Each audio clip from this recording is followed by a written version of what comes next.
Estamos acostumados a vê-lo como um ícone imóvel, silencioso, quase eterno. Mas essa estrutura simplesmente não deveria estar ali.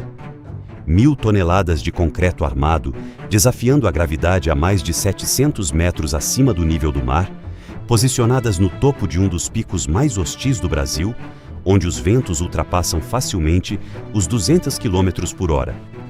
Não é apenas um monumento, é um desafio direto às leis da natureza. Para entender a grandiosidade dessa obra, precisamos voltar no tempo. O ano é 1921. O Brasil se prepara para celebrar o centenário de sua independência. Havia um desejo claro: criar um símbolo que representasse não apenas fé, mas também identidade nacional, força e presença. O Morro do Corcovado, conhecido como o Corcunda, parecia a escolha perfeita e, ao mesmo tempo, a mais insana. Estamos falando de uma formação de granito isolada, cercada por floresta tropical densa, constantemente castigada por tempestades vindas do Atlântico. Um ambiente instável, imprevisível e extremamente difícil de acessar. Foi nesse cenário que o engenheiro Heitor da Silva Costa apresentou sua proposta. Mas o que poucos sabem é que o projeto inicial era completamente diferente. Ele imaginou um Cristo segurando uma cruz em uma das mãos e um globo terrestre na outra. Um símbolo literal de domínio espiritual sobre o mundo. A reação foi imediata e negativa. O projeto foi apelidado de forma irônica como Cristo com a bola. As críticas foram tão intensas que a ideia foi abandonada. Mas foi justamente esse fracasso inicial que levou à solução genial. Silva Costa decidiu simplificar, eliminar o excesso, transformar a própria estátua na cruz. Um conceito poderoso, direto e tecnicamente assustador. Porque uma estrutura em forma de cruz, com braços abertos, não é estável por natureza. Pelo contrário, ela se comporta como uma enorme vela exposta ao vento. E ali, no topo do Corcovado, o vento não é apenas constante, ele é brutal. Na década de 1920, surgiu o maior dilema da construção: o material. Muitos defendiam o aço, inspirado em estruturas como a Torre Eiffel. Mas Silva Costa tomou uma decisão ousada, quase impensável para a época.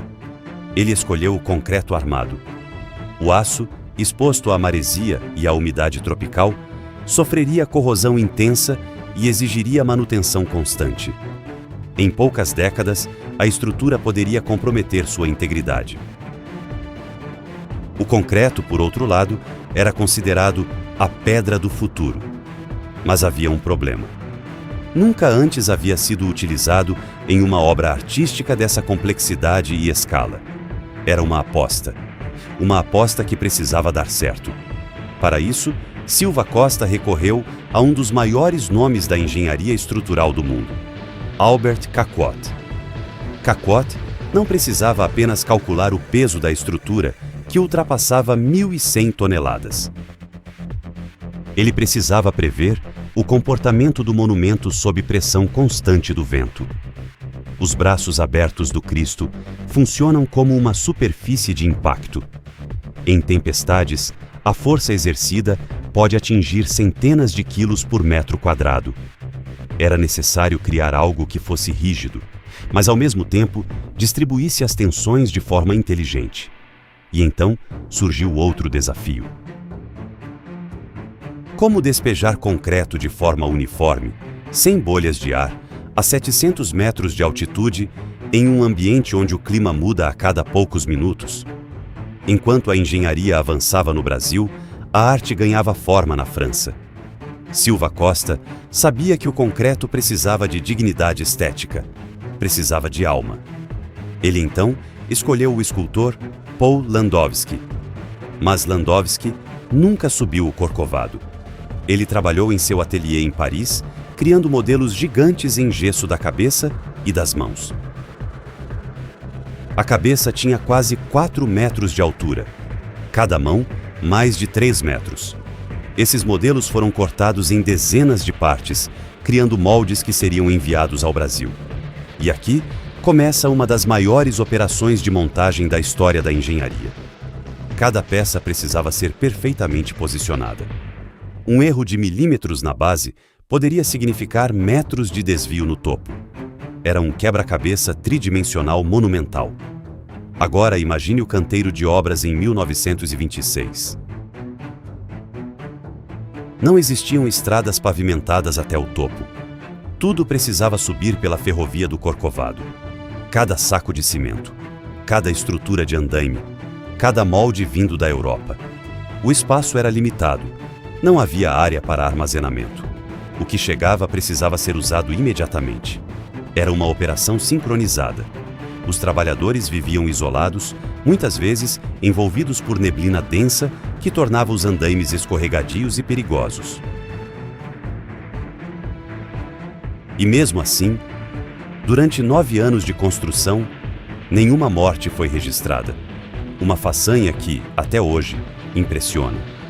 Mas talvez o detalhe mais surpreendente seja invisível para quem olha de fora. O Cristo Redentor não é maciço. Ele é oco. Internamente, trata-se de uma estrutura equivalente a um edifício de 12 andares.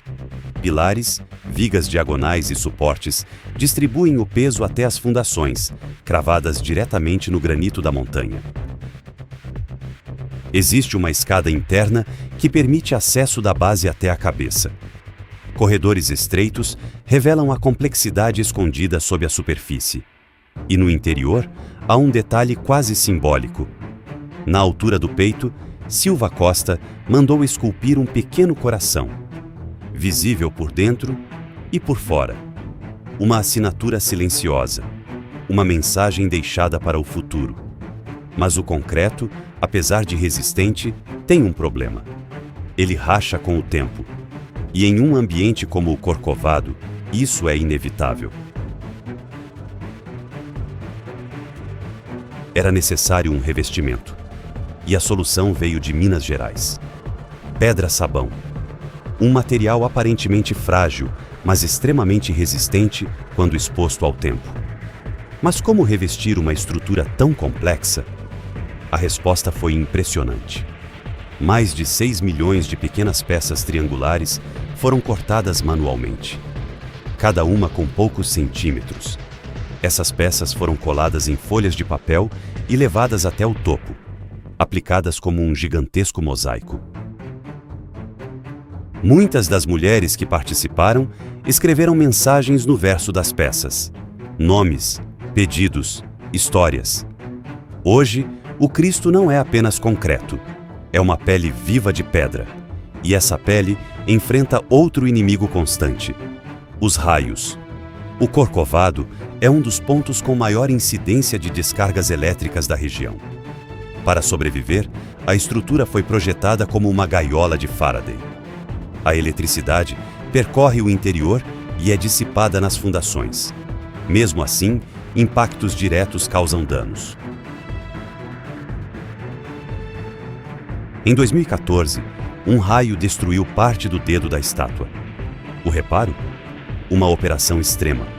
Trabalhadores descem de rapel pela estrutura, reconstruindo peça por peça com materiais da mesma origem original.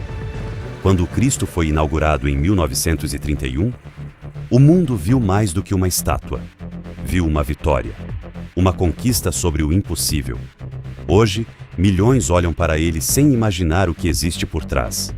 Mas aqui no canal Saber Geopolítico, nós vamos além da superfície. Porque entender o que sustenta as grandes obras é entender o que sustenta o mundo. E da próxima vez que você olhar para o Cristo Redentor, lembre-se, não é apenas fé, é engenharia extrema, é precisão absoluta, é a prova de que o impossível pode ser construído.